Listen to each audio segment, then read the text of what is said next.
एक पत्रकार होने के नाते ये सवाल मैं पूछ रहा हूँ आपसे कि आपका विचार उसमें क्या है कि यहाँ का जो गृह विभाग है वहां पे जांच करवाता, उसके बाद उस चीज को सामने लाता, एकदम से एफआईआर कर देना कि ये अफवाह फैला रहा है, कहाँ तक जायज है? नहीं, ये तो बिल्कुल सरासरी ये भी गलत है जी। और इसमें नेशनल मीडिया, प्रिंट मीडिया के ऊपर भी एफआईआर होना चाहिए। लेकिन रीजन देखिए क्या है, रीजन यह है कि आपको जो हमारे देश की जो सरकारें सिस्टम चल रही है आपसे कहीं छुपी हुई नहीं है। दूसरी बात है कि ये थोड़ा सा ज़्यादा फुलफुला रहे थे। इनका काम जो था ना, इनका लोगों का खिंचाव सारा हो गया था इनके तरफ। अभी अभी कितना लोगों पे एफआईआर हुआ है, कोई फड़फड़ा रहा है? हैं? ये सरकारें गिराने का सीधा सवाल कर रहे हैं कि मैं सरकारें गिरा दूंगा। मतलब कुल मिलाकर इनको घमंड है, इनको पता नहीं है कि अरे तुम जिसके कंधे पर चढ़कर तुम बंदूक उड़ा रहे हो ना, मतलब जिस व्यूअर फॉलोअर के चक्कर में तुम ये बात बोल दिया, उसमें कुछ ना कुछ 40 से 45% व्यूअर होंगे जो सरकार के लोग होंगे। तुम विपक्ष के लोग नहीं ना कि सरकार गिरा देगा, सरकार कैसे गिरा दोगे? तो एक कहीं ना कहीं से उनका अपना ईगो है और व्यूअर का ईगो है, और व्यूअर कोई जेल नहीं जाएगा। अब व्यूअर बस फेसबुक पर लिखेगा कि सपोर्ट मनीष कश्यप, सपोर्ट मनीष कश्यप। आपको क्या लगता है इस केस में मनीष? देखिए, जो कुछ भी हुआ है कहीं ना कहीं से सरकार कानून अपना काम कर रही है, ठीक है, और कानून के काम में हमें हस्तक्षेप नहीं करना चाहिए। दूसरी बात रही मनीष जी की, तो देखिए मनीष जी को टीआरपी और पैसा कमाने की लत लग गई है। तो कहीं ना कहीं से पैसा कमाने का जब लत लग जाएगा तो नतीजा तो आपको भुगतना ही पड़ेगा। नहीं, अब एक मनीष कश्यप चाहे उनके जैसे चंद कुछ लोगों के कारण पूरे सोशल मीडिया के ऊपर उंगली नहीं उठे, इसके लिए हम सब सोशल मीडिया के लोगों को ध्यान देना है और किसी भी तरह का न्यूज करने के पहले उसका जो है गहनता से उसका जांच करना चाहिए। अब जो तमिलनाडु की घटना आप बता रहे हैं, वो वीडियो काफ़ी दिन पहले का था, और आप देखते हैं कोई भी वीडियो उसको छिपा कर दबा कर रखा जाता है, लेकिन जब ज़रूरत पड़ता है, जब ऐसा कुछ मौका अवसर आता है, तो उस अवसर में वैसे वैसे वीडियो को वायरल करके और एक तो टीआरपी मिलता है। और बात रही मनीष कश्यप के बारे में कहेंगे तो कहीं ना कहीं से हमेशा जाति और धर्म में लोगों को बांट कर और बहुत आगे इन्होंने बढ़ा। नहीं तो कानून जो भी कार्रवाई कर रही है वो कार्रवाई से मैं सहमत हूँ, और कोई भी हो, मैं हूँ या कोई भी हो, इस तरह की अगर जातीय हिंसा भड़काए, जातमत का उन्माद फैलाए और अगर हमको एक राज्य से दूसरे राज्य में बांटे, नहीं तो इस पर तो स्वाभाविक सी बात है। बात रही कि हमारी उनकी जो रिश्ता के बारे में आप पूछ रहे हैं, तो हो सकता है आपको कम नॉलेज होगा। रिश्ता नहीं है, जो हमारे पीछे जो देख रहे हैं नवगोल जब कोठली है ना, ये सच तक का जो है शिलान्यास कहिए तो यहीं से हुआ था, लेकिन ये रजिस्ट्रार ऑफिस नहीं है कि यहाँ पे रजिस्ट्री होगा।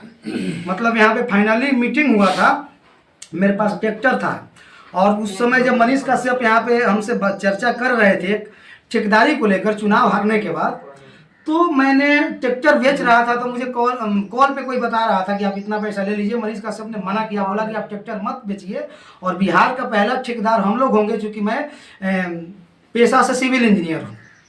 मैंने ट्रैक्टर को बेचा नहीं, और कल होकर पटना जाकर उन्होंने प्लान चेंज कर दिया और बोला कि बबलू भैया हम लोग को ठेकेदारी नहीं करना है, न्यूज़ क्या काम करना है। मैं बोला एवं मस्त, वो भी बढ़िया है, लेकिन उद्देश्य हम लोग का वही रहेगा। मैं बोला कि मैं भ्रष्टाचार विरोधी मंच एक संगठन चलाता हूँ, तो इस संगठन को भी साथ साथ लेकर चलना है। उन्होंने बोला कि सच तक फाउंडेशन है, इसको पहले चालू हो जाने दीजिए, फिर उसके बाद उस पर काम करेंगे। सच तक फाउंडेशन चालू होने के बाद मैंने फिर से बोला, तो बोले क्या जरूरत है भ्रष्टाचार विरोधी मंच को, सच तक फाउंडेशन है ना अपना। तो भ्रष्टाचार विरोधी मंच का मुख्य उद्देश्य यही था कि जो भी दबे कुचले लोग हैं, जो भ्रष्टाचार हो रहा है ग्राउंड पे, और ग्राउंड के भ्रष्टाचार पे आवाज़ उठाना सबकी बस की बात नहीं है, चाहे वो नेशनल मीडिया हो, यूट्यूब वाले हो, सोशल मीडिया हो, या कोई भी तथाकथित समाज सेवी हो। लेकिन भ्रष्टाचार विरोधी मंच समाज के उस सच्चाई को दिखाने का और सच्चाई से सवाल करने का क्षमता रखती थी, जिसके कारण कहीं ना कहीं से मनीष कश्यप जी ने भ्रष्टाचार विरोधी मंच को दबा दिया, और इन्होंने बोला कि सच तक फाउंडेशन के माध्यम से हम लोग काम करेंगे। तो सच तक फाउंडेशन का मुख्य उद्देश्य क्या था? भ्रष्टाचार विरोधी मंच का तो आपने मुख्य उद्देश्य बता दिया। तो सच तक फाउंडेशन जो था, शुरू में सच तक फाउंडेशन जो था, जिसके लिए आप लोग चंदा भी कलेक्ट किया करते थे, और उस सच तक फाउंडेशन को आप लोग शुरू भी किए थे, तो उस समय सच तक फाउंडेशन को शुरू करने का उद्देश्य क्या था आप लोग? सच तक फाउंडेशन को शुरू करने का मुख्य उद्देश्य यही था कि जैसे भ्रष्टाचार विरोधी मंच काम कर रही है, उसी तरह से सच तक भी काम करेगी, और उसमें एक टर्म एंड कंडीशन गाइडलाइन जारी किया गया था, हमें किसी भी पॉलिटिकल पार्टी से नहीं मिलना है, और पॉलिटिकल पार्टी से मिल जाएंगे तो सच्चाई है कि हम ईमानदारी से काम नहीं कर पाएंगे।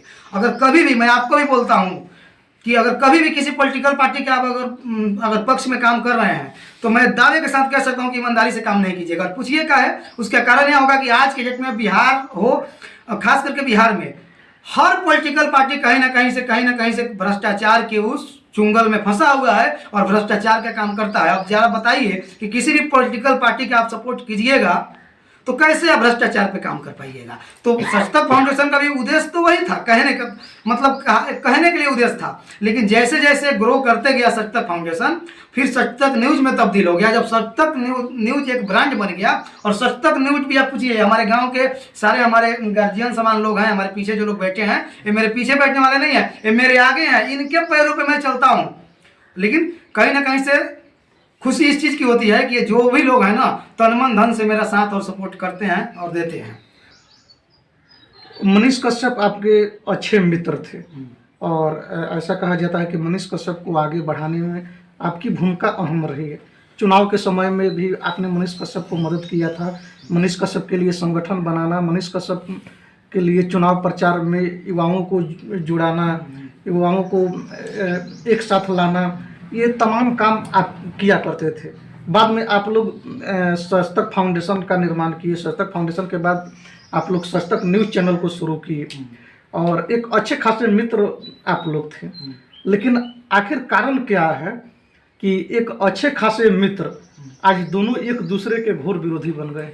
चुनाव से और आज तक जो भी मनीष के साथ में किया, मनीष ने कभी कल्पना भी नहीं किया होगा। मनीष को यह भी पता नहीं था कि एक अजनबी आदमी, एक अनजान व्यक्ति मेरे ईमानदारी पर इतना फेथ कर देगा और फिर अपना घर बार परिवार सब छोड़कर और ईमानदारी का लत लगाकर और अपना नौकरी तक छोड़ देगा और मेरे पीछे पागल हो जाएगा और मेरा फैन बन जाएगा। और इतना ही नहीं, चुनाव प्रचार में मैं प्रचार किया, लोगों को जोड़ा। मैं दिल्ली से और बिहार के आसपास के लोग अभी जो वीडियो कर रहे हैं, लोग सारे लोगों ने उनके चुनाव में चंदा दिया है। इतना करवाने के बाद भी मैंने अपना 50,000 रुपये उसके चुनाव में खर्चा किया। उसको मारिए, हालांकि लोग कुछ कहता है कि करके और कह दिया तो उसका मतलब क्या है, लेकिन हालांकि ये सब नहीं कहना चाहिए। लेकिन कहीं ना कहीं से विवश होने के लिए, मैं बहुत बड़का आदमी हूँ इसलिए ये चीज़ को नहीं कह रहा हूँ, मैं उसकी मेंटलिटी दिखा रहा हूँ कि देखिए इतना करने के बाद भी वो किसी का नहीं होता है। और चुनाव के बाद न्यूज़ का गठन हुआ, उसके बाद BBN न्यूज़ भी हमारी काम कर रही थी, भ्रष्टाचार विरोधी मंच भी काम कर रही थी।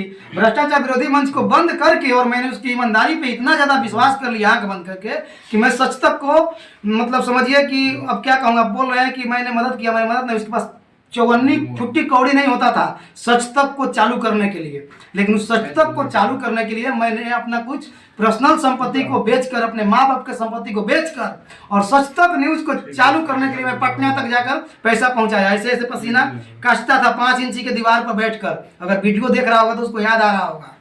लेकिन मुझे डाउट उस दिन ही हो गया था कि 5 लोगों का कमेटी को छोड़कर मुझे बाहर अलग बैठाया और बोला कि बबलू भैया हमको बहुत लोग परेशान कर रहा है और आप ही एक निर्भीक और बेबाक ईमानदार लोग हैं जो मेरा मदद कीजिएगा, मुझे कहीं से 5 लाख रुपया दीजिए।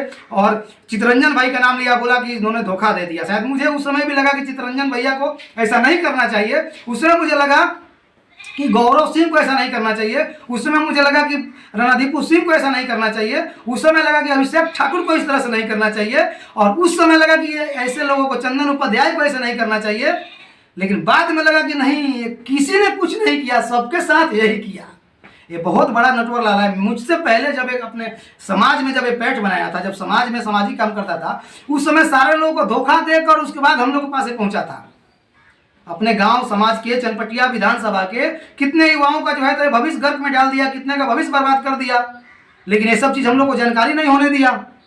तो उसके पास फुट्टी कौड़ी नहीं था। सुन लीजिए, हमसे पैसा लिया, बनारस के प्रशांत सिंह राजपूत हैं, उनसे पैसा लिया और इसका चौवन्नी थोड़ा बहुत खर्चा हुआ होगा, बाकी मनी द्विवेदी जी का पैसा खर्चा हुआ, ठीक है। लेकिन उसमें हम विश्वास करते थे तो हम बाई नेम उसमें नहीं रहे कि मेरा भी नाम लिखो, मेरा भी नाम रहना चाहिए। क्योंकि मुझे लग रहा था कि बस एक ईमानदार है, विधानसभा तक पहुंचा देना है, इसको बिहार के कुर्सी पर बैठा देना है, इस तरह का मेरी ललक थी। अगर मेरा भी अगर जिस तरह से बिजनेस माइंड वाला गेम हमारे साथ खेला, अगर मुझे भी लगता ना तो मैं बोलता कि मेरा भी नाम हुआ उस रजिस्ट्रेशन में लिखवाओ, 3 नंबर पर दो, 5% पर दो, 2% पर दो। लेकिन मेरा उस समय उद्देश्य नहीं था। लेकिन इसको पता था कि यूट्यूब पर और फेसबुक पर खूब पैसा आता है। और भगवान कसम हम लोग को नहीं पता था कि खूब पैसा आता है। हम लोग को कुछ पता नहीं था।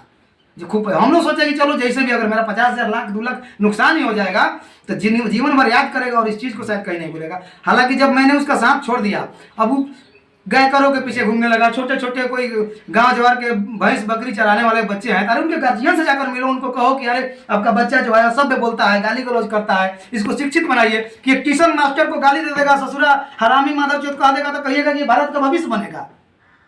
एक पत्रकार का यही काम होता है। तो ये सब चीज़ से मेरा उसका विचारधारा जो है कहीं से नहीं बना। मुझे बहुत प्रलोभन दिया, मुझे यहाँ तक भी बोला कि आपको बहन की शादी के लिए जो भी खर्चा होगा उसके लिए मैं एग्री हूँ। आप कहीं देखिए, समय निकाल कर फिलहाल न्यूज़ मत कीजिए और देखिए, और उसको पैसा वैसा देकर शादी वादी करके निफिक्र हो जाइए। फलान जगह बहुत कुछ किया। वैष्णो देवी जा रहा था, 30,000 रुपये मेरे अकाउंट में भेज दिया। अब सुन लीजिए, 30 रुपया आज तक जो है बटला है वहाँ जो बॉयलर कांड आपको पता है, मुजफ्फरपुर में बॉयलर फटा था। उस कांड में जाने के लिए मेरे पास चौवनी पैसा नहीं था, बार बार फोन कर रहा था। और एक चेंगड़ा इसका एक चमचा है आदित्य तिवारी, मैंने उसको फोन किया, मैं बोला कि पेट्रोल का खर्चा तो 300 रुपये भेजा था ससुरा। कितना? 300। यहाँ से 75 किलोमीटर मुजफ्फरपुर है और 13 किलोमीटर वहाँ से था। पल्सर गाड़ी था, 2 आदमी थे, सोचिए 300 में कैसे हम जाकर आए होंगे। ठीक है, तो कभी जो है ना जेन्युइन खर्चा नहीं देने वाला। और मेरे वैष्णो देवी जाने के नाम पर 30,000 रुपये मुझे भेजकर हमेशा जो है मुझे दबाने की कोशिश किया। लास्ट में मुझे यहाँ तक भी कहा कि महाभारत में देखे हैं भाई भाई का दुश्मन होता है। युद्धोधन को पता था कि हमारा भाई गलती कर रहा है, फिर भी उसका साथ देता था। उसके कहने का मतलब था कि आप जब मेरा भाई बनिए गए हैं तो थोड़ी सी मेरी गलती को इग्नोर कर लीजिए। लेकिन तुम थोड़ी बहुत गलती कहाँ करता है? तुम सिंगरों का पाद सूंघले चलता है, तुम जातिवाद करता है, तुम दीपक रिक्शा वाले का प्रचार करता है, छोटू आरती सोनू कौन कौन का तुम प्रचार करता है, यही सब समाज में। अरे तुम्हारे अंदर तुम्हारे जिगरा में हिम्मत है ना।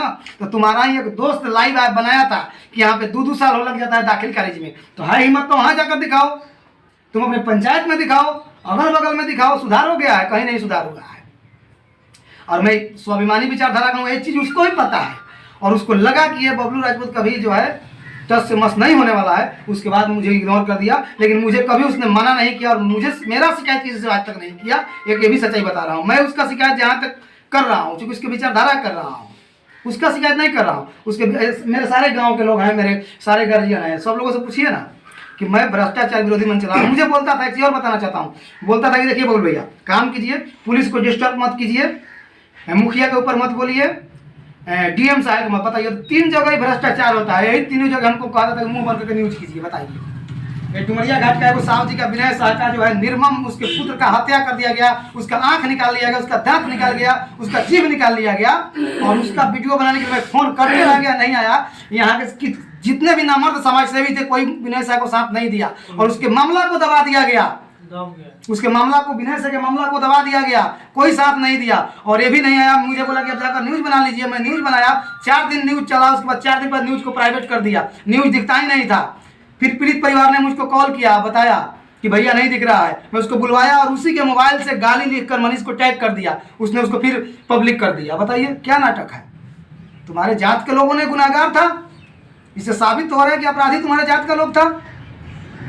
तुम वहाँ चला गया, नवादा चला गया, नवादा में सूदखोर जो था, उस सूदखोरी के कारण 6 लोग जो है जहर खा लिया था और संजोग से गांव के बाहर जाकर वो लोग गिर पड़ गया। तो अगल बगल में तुमको एक मस्जिद दिख गया, अब तुम टारगेट करने लगा कि रहो यहाँ पे हिंदू मुस्लिम कर दें। एक तो हिंदुओं का पब्लिसिटी भी तोड़ लूंगा और दूसरी बात है अपराधी बच जाएगा।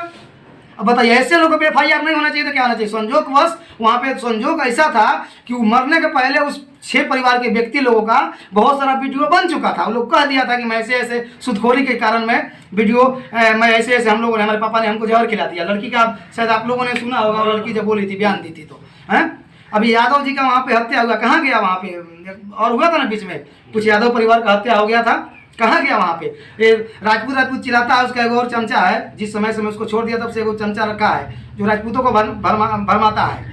कहाँ गया छपरा में? कहाँ छपरा के बारे में तू सब बोला? अब जब पिछवाड़े में बांस हुआ इसको मनीषवा को, तब छपरा चिल्ला रहा है 4 दिन से, है? लेकिन मजबूरी है कि जो राजपूतों का जो ठेकेदार है ना, वो भी तथा कथित राजपूत है, वैसे राजपूत हैं जो उनके लिए राजपूत राधा मोहन सिंह है, राजनाथ सिंह है, महेश्वर सिंह है, बाकी लोग उनके लिए राजपूत नहीं है। ऐसे हर जाति के ठेकेदार हैं।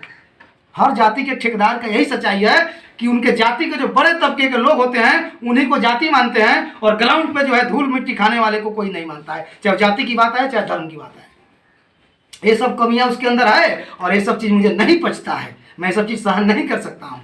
यानी कि आपके कहने का मतलब ये है कि मनीष कश्यप व्यू के चक्कर में, सब्सक्राइबर के चक्कर में बिल्कुल। भी भारत के मनीष युवाओं कश्यप को- ने मुझे बोला था, मनीष कश्यप ने बोला था, भारत के आवाम को गुमराह कर रहे हैं व्यू के बिल्कुल चक्कर कर रहे हैं। मनीष कश्यप ने मुझे बोला था कि यादवों का सपोर्ट करना, लेकिन खेसारी लाल का सपोर्ट नहीं करना। खेसारी लाल का पिछवाड़ा क्यों सुनता है जाकर? में। मुझे बोला था कि यादवों का सपोर्ट करना, तेजस्वी यादव तेज प्रताप का सपोर्ट मत करना। इसलिए